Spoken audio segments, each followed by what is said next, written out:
Good morning, dear all. In today's class, we'll learn about Coulomb's laws of friction, and we'll do some numerical problems on connected bodies. First, we'll see what Coulomb's law of friction is. The first law is the frictional force always acts in a direction opposite to that in which the body moves or tends to move. Simple ആയിട്ടുള്ള law ആണ്, നമുക്കറിയാവുന്ന കാര്യം തന്നെയാണ്. ഏത് ഡയറക്ഷനിലാണോ body move ചെയ്യുന്നത് അതിൻ്റെ opposite ഡയറക്ഷനിലായിരിക്കും frictional force act ചെയ്യുന്നത്. Second law is till the limiting value is reached, the magnitude of frictional force is exactly equal to the applied force which tends to move the body. അപ്പോൾ ഒരു body move ചെയ്യുന്നതിന് തൊട്ട് മുന്നേ വരെ നമ്മൾ എത്ര force apply ചെയ്യുന്നു അത് തന്നെയായിരിക്കും ഫ്രിക്ഷണൽ ഫോഴ്സിൻ്റെ magnitude. Third point is the magnitude of frictional force bears a constant ratio to the normal reaction between the two surfaces of contact, and this ratio is called coefficient of friction. നമ്മളിത് already പഠിച്ചതാണ്. Magnitude of frictional ഫോഴ്സും normal റിയാക്ഷനും തമ്മിൽ ഒരു ratio ഉണ്ട്. ആ റേഷ്യോനെയാണ് coefficient of friction എന്ന് വിളിക്കുന്നത്. നമ്മൾ മ്യൂ എന്ന് അതുകൊണ്ട് ഡെസിഗ്നേറ്റ് ചെയ്യും, coefficient of friction. Fourth point is the force of friction depends upon the roughness of the surface in contact. നമുക്കറിയാവുന്ന പോയിന്റ് തന്നെയാണ്. ഫ്രിക്ഷൻ എന്ന് പറയുന്ന ആ സർഫസിന്റെ റഫ്നെസ്സിനെ ഡിപ്പെൻഡ് ചെയ്തിരിക്കുന്നു. റഫ്നെസ് കൂടുമ്പോൾ ഫ്രിക്ഷനും കൂടും. The force of friction is independent of the area of contact and the shape of the contacting surface. അപ്പോൾ force of friction എന്ന് പറയുന്നത് റഫ്നെസ്സിനെയാണ് ഡിപ്പെൻഡ് ചെയ്യുന്നത്. അത് എത്രമാത്രം ഏരിയ കോണ്ടാക്റ്റ് ആയിട്ടുണ്ട് അല്ലെങ്കിൽ എന്ത് ഷേപ്പിലാണ് ആ സർഫസ് ഇരിക്കുന്നത് എന്നതിനെയൊന്നും ഫോഴ്സ് ഓഫ് ഫ്രിക്ഷൻ ഡിപ്പെൻഡ് ചെയ്യുന്നില്ല. After the body starts moving, the dynamic friction comes into play. The magnitude of dynamic friction is always less than that of static friction. അപ്പോൾ നമ്മളൊരു ബോഡിയിൽ ഒരു ഫോഴ്സ് അപ്ലൈ ചെയ്യുന്ന സമയത്ത് initially അത് move ചെയ്യണം എന്നില്ല, നമ്മൾ കൊടുക്കുന്ന ഫോഴ്സ് അനുസരിച്ചിരിക്കും. അപ്പോൾ ആ മൂവ് ചെയ്യാത്ത സമയത്ത് ഉണ്ടാകുന്ന ഫ്രിക്ഷനാണ് സ്റ്റാറ്റിക് ഫ്രിക്ഷൻ. അപ്പം ബോഡി മൂവ് ചെയ്യാൻ സ്റ്റാർട്ട് ചെയ്ത് കഴിഞ്ഞാൽ പിന്നീട് ഉണ്ടാകുന്ന ഫ്രിക്ഷനെയാണ് ഡൈനമിക് ഫ്രിക്ഷൻ എന്ന് പറയുന്നത്. അപ്പോൾ ഇതിൻ്റെ മാഗ്നിറ്റ്യൂഡ് നോക്കുവാണെങ്കിൽ ഡൈനമിക് ഫ്രിക്ഷൻ എപ്പോഴും സ്റ്റാറ്റിക് ഫ്രിക്ഷനെക്കാട്ടിൽ കുറവായിരിക്കും. അപ്പോൾ ഇത്രയുമാണ് ലോസ് ഓഫ് ഫ്രിക്ഷൻ അല്ലെങ്കിൽ കൂളംസ് ലോസ് ഓഫ് ഫ്രിക്ഷൻ എന്ന് പറയുന്നത്. Now we will do a problem. I'll read out the question. Two blocks A and B of weight 500 Newton and 1000 Newton are placed on an inclined plane. The blocks are connected by a string parallel to the inclined plane. The coefficient of friction between the inclined plane and the block A is 0.15 and that for block B is 0.4. Find the inclination of the plane when the motion is about to take place. Also calculate the tension in the string. The block A is below block B as shown in figure. Okay. അപ്പോൾ നമുക്ക് question ആദ്യം ഒന്ന് മനസ്സിലാക്കാം. രണ്ട് block ഉണ്ട് A and B. ഇതൊരു incline പ്ലെയിനിലിരിക്കുകയാണ്. എയുടെ wait 500 newton, ബിയുടെ വെയിറ്റ് 1000 ന്യൂട്ടൺ. ഫിഗർ ക്വസ്റ്റിന് തന്നിട്ടുണ്ട്. ഓക്കെ. ഈ രണ്ട് ബ്ലോക്കും കൂടെ ഒരു സ്ട്രിങ് വെച്ചിങ്ങനെ കണക്ട് ചെയ്തിട്ടുണ്ട്. കോഎഫിഷ്യൻ്റ് ഓഫ് ഫ്രിക്ഷൻ എവിടെയാണ് വരുന്നത്? ബോഡിയും സർഫസുമായിട്ട് ടച്ച് ചെയ്യുന്ന സ്ഥലത്താണ് കോഎഫിഷ്യൻ്റ് ഓഫ് ഫ്രിക്ഷൻ വരുന്നത്. അപ്പോൾ ഇവിടെ ശ്രദ്ധിക്കേണ്ട കാര്യം എയും സർഫസുമായിട്ട് ടച്ച് ചെയ്യുന്നിടത്തുള്ള കോഎഫിഷ്യൻ്റ് ഓഫ് ഫ്രിക്ഷൻ 0.15 ആണ്. ബിയും സർഫസുമായിട്ട് ടച്ച് ചെയ്യുന്നിടത്തുള്ള കോഎഫിഷ്യൻ്റ് ഓഫ് ഫ്രിക്ഷൻ 0.4 ആണ്. അങ്ങനെയാണെങ്കിൽ നമ്മളോട് എന്താ കണ്ടുപിടിക്കാൻ പറഞ്ഞേക്കുന്നത്? ഈ പ്ലെയിനിൻ്റെ ഇൻക്ലിനേഷൻ, അതായത് ഈ ക്വസ്റ്റ്യനിൽ നമ്മൾ തീറ്റ എന്ന് മാർക്ക് ചെയ്തേക്കുന്ന ഈ ഇൻക്ലിനേഷൻ എത്രയാണെന്നാണ് കണ്ടുപിടിക്കേണ്ടത്. When the motion is about to take place, also calculate the tension in the string. ഈ സ്ട്രിങ്ങിൽ എന്തുമാത്രം ടെൻഷൻ, എന്തുമാത്രം ഫോഴ്സ് ഉണ്ട് എന്നും കണ്ടുപിടിക്കാൻ പറഞ്ഞിട്ടുണ്ട്. Block A is below block B as shown in figure. A ആണ് താഴെ ഇരിക്കുന്നത്, ബി ആണ് മുകളിലിരിക്കുന്നത്. ഇങ്ങനെയാണ് ഫിഗറിൽ തന്നേക്കുന്നത്. ക്വസ്റ്റ്യൻ എല്ലാവർക്കും മനസ്സിലായി കാണുമെന്ന് കരുതുന്നു. ഇനി നമുക്ക് ഓരോ ബോഡിയായിട്ട് എടുത്ത് അനലൈസ് ചെയ്യാം. First we will take block A. അപ്പോൾ ബ്ലോക്ക് എ മാത്രം നമ്മൾ വരയ്ക്കുന്നു. ഇൻക്ലൈൻ പ്ലെയിൻ ആണ്. ബ്ലോക്ക് എ ഇവിടെ പ്ലേസ് ചെയ്തിരിക്കുന്നു.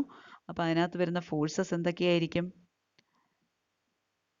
നേരെ ആ ബ്ലോക്ക് എയുടെ വെയിറ്റ് നേരെ താഴോട്ട് ആക്ട് ചെയ്യുന്നു, 500 ന്യൂട്ടൺ.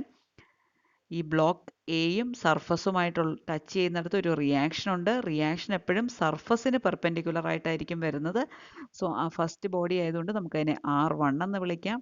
ഇനി ഒരു ഇൻക്ലൈൻ പ്ലെയിൻ ആയതുകൊണ്ട് ആ ബോഡിക്ക് താഴോട്ട് മൂവ് ചെയ്യാനാണ് ടെൻഡൻസി. അപ്പോൾ അതിൻ്റെ ഫ്രിക്ഷൻ എങ്ങോട്ടായിരിക്കും? അതിൻ്റെ ഓപ്പോസിറ്റ് ഡയറക്ഷനിലായിരിക്കും ഫ്രിക്ഷൻ പോകുന്നത്. ഓക്കെ, ഇനി ഈ ടീയുടെ ഡയറക്ഷൻ മാർക്ക് ചെയ്യുന്നത് ശ്രദ്ധിക്കുക. അപ്പോൾ നമ്മൾ നേരത്തെയൊക്കെ ചെയ്ത പ്രോബ്ലത്തിൽ ഈ സ്ട്രിങ് എവിടെയെങ്കിലും ഫിക്സ് ചെയ്ത് നിർത്തിയേക്കുമായിരുന്നു. ആ സമയത്ത് നമുക്ക് പറയാൻ പറ്റും ഈ ബോഡിയെ ആ സ്ട്രിങ് ഇങ്ങനെ പിടിച്ച് വലിക്കുന്നു എന്ന് നമുക്ക് പറയാൻ പറ്റും. പക്ഷേ ഇവിടെ അങ്ങനെയൊന്നും പറയുന്നില്ല. ഇവിടെ പറഞ്ഞ രണ്ട് ബോഡിയും തമ്മിൽ കണക്ട് ചെയ്ത് ഒരു സ്ട്രിങ് നിൽക്കുന്നു എന്ന് മാത്രമേ പറഞ്ഞിട്ടുള്ളൂ. ഇനി ക്വസ്റ്റ്യനിൽ പറഞ്ഞേക്കുന്നത് find the tension in the string. അവിടെ എന്തുമാത്രം ടെൻഷൻ വരുന്നു, ടെൻസൈൽ ഫോഴ്സ് വരുന്നു എന്നാണ് കണ്ടുപിടിക്കേണ്ടത്. അപ്പോൾ ടെൻസൈൽ ഫോഴ്സ് നമ്മൾ എപ്പോഴും മാർക്ക് ചെയ്യുന്നത് ബോഡിയിൽ നിന്ന് എവേ ആയിട്ടാണ് മാർക്ക് ചെയ്യേണ്ടത്. ഓക്കെ, അപ്പോൾ ഈ ബോഡിയിൽ നിന്ന് എവേ ആയിട്ട് നമ്മൾ ആ ടെൻസൈൽ ഫോഴ്സും കൂടെ മാർക്ക് ചെയ്യുന്നു. അപ്പോൾ ഇതിനകത്ത് നിങ്ങൾക്ക് മാർക്ക് ചെയ്യാൻ ഡിഫിക്കൽട്ടായിട്ട് വരുന്ന അല്ലെങ്കിൽ ഒരു കൺഫ്യൂഷൻ വരുന്നത് ഈ ടെൻസൈൽ ഫോഴ്സിൻ്റെ ഡയറക്ഷൻ മാത്രമാണ്. ടെൻസൈൽ ഫോഴ്സ് എപ്പോഴും ബോഡിയിൽ നിന്ന് എവേ ആയിട്ടായിരിക്കും മാർക്ക് ചെയ്യേണ്ടത്. സോ ആ ടെൻസൈൽ മാർക്ക് ചെയ്തു. F1ൻ്റെ ഡയറക്ഷൻ എങ്ങനെയാണ് മാർക്ക് ചെയ്തത്? ഏത് ഡയറക്ഷനിലാണോ മൂവ്മെൻറ്റ് ഉണ്ടാകാൻ സാധ്യതയുള്ള അതിൻ്റെ ഓപ്പോസിറ്റ് ഡയറക്ഷൻ ആയതുകൊണ്ടാണ് F1 അങ്ങോട്ട് മാർക്ക് ചെയ്തിരിക്കുന്നത്. പിന്നെ വെയിറ്റ് എന്ന് പറയുന്നത് നേരെ ഡൗൺവേർഡ് ആയിരിക്കും ആക്ട് ചെയ്യുന്നത്. സോ അത് 500 ന്യൂട്ടൺ മാർക്ക് ചെയ്തു. റിയാക്ഷൻ എപ്പോഴും സർഫസിന് പെർപെൻഡിക്കുലർ ആയിട്ടായിരിക്കും വരുന്നത്. സോ R1 മാർക്ക് ചെയ്തു. ഇനി നമ്മളിവിടെ ഫോഴ്സസ് റിസോൾവ് ചെയ്യുമ്പോൾ ഹൊറിസോണ്ടൽ വെർട്ടിക്കൽ എന്ന് നമുക്ക് പറയാൻ പറ്റത്തില്ല, കാരണം പ്ലെയിൻ ഇൻക്ലൈൻഡ് ആണ്. അപ്പോൾ നമ്മൾ എടുക്കുന്ന ഏതൊക്കെ ഡയറക്ഷനാണ്? ഈ ഇൻക്ലൈൻ പ്ലെയിനിന് പാരലലായിട്ട് വരുന്ന ഡയറക്ഷനും ഇൻക്ലൈൻ പ്ലെയിനിന് പെർപെൻഡിക്കുലർ ആയിട്ട് വരുന്ന രണ്ട് ഡയറക്ഷനിലുമാണ് റിസോൾവ് ചെയ്യേണ്ടത്. So first we will take the parallel direction, resolving forces parallel to the inclined plane. Inclined plane parallel ആയിട്ട് വരുന്ന ഫോഴ്സസ് എടുക്കുന്നു. ഏതൊക്കെ വരും? F1 വരുന്നുണ്ട്, T വരുന്നുണ്ട്, പിന്നെ ഇവിടെ ഒരു ഇൻക്ലൈൻഡ് ഫോഴ്സ് ആയിട്ട് ഒരു 500 ന്യൂട്ടൺ വരുന്നുണ്ട്. ആ 500 ന്യൂട്ടൻ്റെ ഈ ഡയറക്ഷനിലുള്ള, അതായത് സർഫസിന് പാരലലായിട്ട് വരുന്ന ഡയറക്ഷനിലുള്ള കമ്പോണൻറ്റും കൂടെ എടുക്കണം. അപ്പോൾ ഈ 500 ന്യൂട്ടന് ഈ R1ഉമായിട്ടാണ് തീറ്റ വരുന്നത്. സോ ഇതുമായിട്ടുള്ള കമ്പോണൻ്റ് എത്രയായിരിക്കും? 500 സൈൻ തീറ്റ ആയിരിക്കും പാരലൽ ഡയറക്ഷനിൽ വരുന്ന കമ്പോണൻറ്റ്. അപ്പോൾ ഫോഴ്സസ് ഒന്ന് എഴുതിക്കേ. Resolving forces parallel to the incline plane. F1 towards right ആയതുകൊണ്ട് പ്ലസ് F1, Tയും ടുവേർഡ്സ് റൈറ്റ് ആയതുകൊണ്ട് പ്ലസ് T. 500ൻ്റെ കമ്പോണൻറ്റ് എങ്ങോട്ടായിരിക്കും? ടുവേർഡ്സ് ലെഫ്റ്റ് ആയിരിക്കും. So minus 500 sine theta is equal to 0. Let us call it equation number 1. Now resolving forces perpendicular to the inclined plane. Inclined planeൻ്റെ perpendicular ഡയറക്ഷനിലുള്ള forces consider ചെയ്താൽ നമുക്ക് ഏതൊക്കെ വരും? R1 എന്ന ഫോഴ്സ് വരും. പിന്നെ ഈ 500ന് ഈ പെർപെൻഡിക്കുലർ ഡയറക്ഷനിലുള്ള കമ്പോണൻറ്റും വരും. R1 അപ്വേർഡ് ഡയറക്ഷനിലായതുകൊണ്ട് പ്ലസ് R1, 500ൻ്റെ കമ്പോണൻറ്റ് ടുവേർഡ്സ് ഡൗൺ ആയതുകൊണ്ട് minus 500 cos theta is equal to 0, or R1 is equal to 500 cos theta എന്ന് നമുക്ക് മനസ്സിലാവും. ഇനി നമുക്കറിയാം F1 എന്ന് പറയുന്നത് മ്യൂ R1 ആണെന്നറിയാം. അപ്പോൾ ആ ഒരു സബ്സ്റ്റിറ്റ്യൂഷൻ നമ്മൾ ഇക്വേഷൻ നമ്പർ 1ൽ കൊടുക്കുന്നു. F1ന് പകരം നമുക്ക് എല്ലാത്തിനെയും R1ൻ്റെ ടേംസിൽ കൊണ്ടുവരാൻ വേണ്ടിയിട്ടാണ് അങ്ങനെ സബ്സ്റ്റിറ്റ്യൂട്ട് ചെയ്യുന്നത്. സോ F1ന് പകരം മ്യൂ1 R1 plus T minus 500 sine theta is equal to 0. ഇനി നമുക്ക് ഈ സെക്കൻഡ് ഇക്വേഷനിൽ നിന്ന് എന്ത് കിട്ടിയായിരുന്നു? R1 is equal to 500 cos theta എന്നും കിട്ടിയായിരുന്നു. അതും കൂടെ നമ്മൾക്ക് ഇവിടെ സബ്സ്റ്റിറ്റ്യൂട്ട് ചെയ്യാം. എന്തിനാണ് അങ്ങനെ സബ്സ്റ്റിറ്റ്യൂട്ട് ചെയ്യുന്നത്? അപ്പോൾ ഈ R1 എന്ന് പറയുന്ന ടേമും കൂടെ തീറ്റയുടെ പേരിലായി നമുക്ക് കിട്ടും. അപ്പോൾ നമുക്ക് നമ്പർ ഓഫ് അൺനോൺസിനെ അവിടെ കുറയ്ക്കാൻ പറ്റും. ഓക്കെ, അപ്പോൾ R1 is equal to 500 cos theta എന്ന സബ്സ്റ്റിറ്റ്യൂഷനും കൂടെ നമ്മൾ കൊടുക്കുന്നു. അപ്പോൾ എങ്ങനെ വരും ഇക്വേഷൻ? മ്യൂ1 into 500 cos theta plus T minus 500 sine theta is equal to 0. അപ്പോൾ ഇവിടെ നമ്മൾ R1 എന്നുള്ള അൺനോണിനെ നമ്മൾ ഇവിടുന്ന് എടുത്ത് കളഞ്ഞു. നമ്മുടെ അൺനോൺസ് തീറ്റയും Tയും മാത്രമായി മാറി. അപ്പോൾ ഇനീഷ്യലി ഈ ഇക്വേഷനിൽ നമുക്ക് R1ഉം Tയും തീറ്റയും 3 അൺനോൺസ് ഉണ്ടായിരുന്നു. ഇവിടെ നമ്മൾ അൺനോണിനെ കുറച്ചു. അപ്പോൾ ഇതിനെ നമുക്ക് ഇക്വേഷൻ നമ്പർ 1 എന്ന് വിളിക്കാം. 2 എന്ന് വിളിക്കാം. ഇനി ബ്ലോക്ക് ബിയെ നമ്മൾ അനലൈസ് ചെയ്യുന്നു. ബ്ലോക്ക് ബി അനലൈസ് ചെയ്യുമ്പം ശ്രദ്ധിക്കേണ്ട കാര്യം എന്താണ്? അവിടെ ഏതൊക്കെ ഫോഴ്സസ് ആണ് വരുന്നതെന്നാണ് ആദ്യം മാർക്ക് ചെയ്യേണ്ടത്. 1000 ന്യൂട്ടൺ താഴോട്ട് ആക്ട് ചെയ്യുന്നു. Weight of the body. സർഫസിലെ reaction R2 perpendicular to the surface act ചെയ്യുന്നു. ഇനി ഈ തീറ്റ മാർക്ക് ചെയ്യുന്ന കാര്യം ഞാൻ നേരത്തെ കേസിലും പറഞ്ഞില്ല. ഇവിടെ ഈ ആംഗിൾ തീറ്റയാണ് എങ്കിൽ ഈ വെയിറ്റ് പെർപെൻഡിക്കുലറുമായിട്ട് മേക്ക് ചെയ്യുന്ന ആംഗിളും തീറ്റ തന്നെയായിരിക്കും. അത് പ്രോപ്പർട്ടി ഓഫ് ട്രയാങ്കിൾ ആണ്. ട്രയാങ്കിൾ പ്രോപ്പർട്ടി നിങ്ങൾ ഇവിടെ സോൾവ് ചെയ്ത് നോക്കിക്കഴിഞ്ഞാൽ മനസ്സിലാവും. ഈ ആംഗിളും തീറ്റ തന്നെയായിരിക്കും കിട്ടുന്നത്. അതുപോലെ ഇവിടെയും അതുപോലെ തന്നെയാണ്. ഇത് തീറ്റയാണ് എങ്കിൽ ഈ ആംഗിളും തീറ്റയായിരിക്കും. ഓക്കെ, അപ്പോൾ ഇനി നമുക്ക് ഇവിടുത്തെ ഫോഴ്സസ് ഏതൊക്കെയാണെന്ന് നോക്കാം. നമ്മൾ നേരത്തെ പറഞ്ഞു സ്ട്രിങ്ങിൽ ഒരു ടെൻസൈൽ ഫോഴ്സ് ആണ് വരുന്നത്. ടെൻസൈൽ ഫോഴ്സ് മാർക്ക് ചെയ്യേണ്ടത് എവേ ഫ്രം ദ ബോഡിയാണ്. സോ ഈ ഡയറക്ഷനിൽ നമ്മൾ ടെൻസൈൽ ഫോഴ്സ് മാർക്ക് ചെയ്തു. ഇനി ഈ ബോഡിയുടെ മൂവ്മെൻ്റ് ഉണ്ടാകാൻ സാധ്യത ഈ ഇൻക്ലൈൻ പ്ലെയിന് താഴോട്ടാണ്. So frictional force towards right ആണ് മാർക്ക് ചെയ്യേണ്ടത്. പിന്നെ വരുന്ന വെയിറ്റ് നമ്മൾ ഓൾറെഡി മാർക്ക് ചെയ്തു, റിയാക്ഷനും മാർക്ക് ചെയ്തു. അപ്പോൾ ഇത്രയും ഫോഴ്സസ് ആണ് ഇവിടെ ഉള്ളത്. ഇവിടെ ശ്രദ്ധിക്കേണ്ടത് ഈ സ്ട്രിങ്ങിലെ ടെൻഷൻ്റെ ഡയറക്ഷൻ മാത്രമാണ്. ടെൻഷൻ എപ്പോഴും എവേ ഫ്രം ദ ബോഡി ആയിരിക്കും. സോ ഈ ബോഡിക്ക് എവേ ആയിട്ട് നമ്മൾ മാർക്ക് ചെയ്തു വെച്ചു.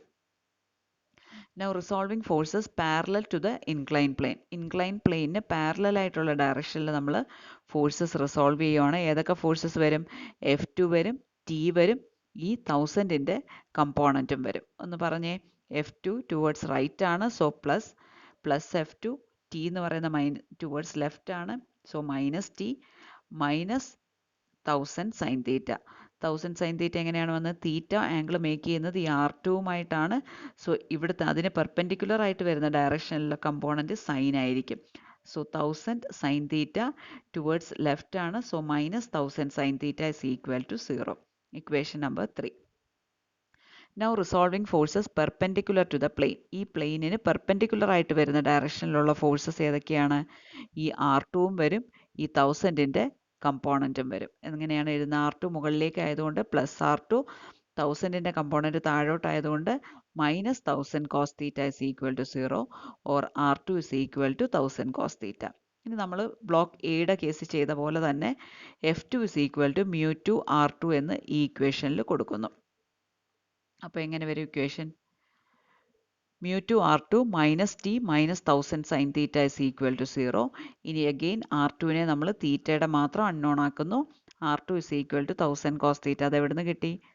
ഈ ഇക്വേഷനിൽ നമ്മൾ R2 is equal to 1000 cos theta എന്ന് കണ്ടുപിടിച്ചിട്ടുണ്ട്. അപ്പോൾ ഇവിടെ നമ്മൾ R2വിന് പകരം 1000 കോസ് തീറ്റ കൊടുക്കുന്നു. So μ2 into 1000 cos theta minus T minus 1000 sine theta is equal to 0. Equation number 4. അപ്പോൾ ഇവിടെ ഒന്ന് ശ്രദ്ധിച്ച്, നമ്മുടെ ഇക്വേഷൻ നമ്പർ ബ്ലോക്ക് എയുടെ ഇക്വേഷൻ നമ്പർ 2 എന്ന് പറയുന്നത് ടിയും തീറ്റയുമാണ് അവിടുത്തെ അൺനോൺസ്. μ1ഉം μ2ഉം നമുക്ക് അറിയാം അല്ലേ, ക്വസ്റ്റിനിൽ തന്നിട്ടുണ്ട്. ഈ ഇക്വേഷൻ നോക്കിയാലും ഇവിടെയും അൺനോൺ തീറ്റയും ടിയും ആണ്. അപ്പോൾ നമുക്ക് രണ്ട് ഇക്വേഷൻ രണ്ട് അൺനോണിൽ കിട്ടിക്കഴിഞ്ഞു. അതിനെ രണ്ടിനെയും കൂടെ എടുത്ത് സോൾവ് ചെയ്താൽ മാത്രം മതി. ഇനി സോൾവിങ് ഇക്വേഷൻസ് 2 and 4 അവിടെ നമ്മൾ സബ്സ്റ്റിറ്റ്യൂട്ട് ചെയ്യുന്നത് μ1ഉം μ2 ആണ്. μ1ഉം μ2ഉം ക്വസ്റ്റനിൽ പറയുന്നുണ്ട്. ഇൻക്ലൈൻ പ്ലെയിനും എയുമായിട്ടുള്ളത് 0.15, അതായത് μ1 0.15ഉം ബിയും പ്ലെയിനുമായിട്ടുള്ളത് 0.4ഉം, അതായത് μ2 0.4. അത് രണ്ടും കൂടെ സബ്സ്റ്റിറ്റ്യൂട്ട് ചെയ്യുമ്പോൾ എന്ത് കിട്ടും? ഇവിടെ μ2നും സബ്സ്റ്റിറ്റ്യൂഷൻ കൊടുത്തു, ഈ ഇക്വേഷനിൽ μ1ലും സബ്സ്റ്റിറ്റ്യൂഷൻ കൊടുത്തു. സോ ആ വാല്യൂസ് സബ്സ്റ്റിറ്റ്യൂട്ട് ചെയ്ത് ഈ ഇക്വേഷനെ ഇങ്ങനെ റെഡ്യൂസ് ചെയ്യുക. റെഡ്യൂസ് ചെയ്യുമ്പോൾ ഇവിടെ ശ്രദ്ധിച്ചേ, ഇവിടെ പ്ലസ് ടിയും മൈനസ് ടിയും കിടക്കുന്നുണ്ട്. അപ്പോൾ ഈ രണ്ട് ഇക്വേഷനും കൂടെ ഒന്ന് ആഡ് ചെയ്ത് കഴിഞ്ഞാൽ ഈ പ്ലസ് ടിയും മൈനസ് ടിയും കൂടെ അങ്ങ് ക്യാൻസലായി പോകും. തീറ്റ മാത്രമായിട്ട് നമുക്ക് കിട്ടും. അപ്പോൾ അങ്ങനെ ചെയ്യുമ്പോൾ നമുക്ക് എന്ത് കിട്ടി? 475 cos theta minus 1500 sine theta is equal to 0.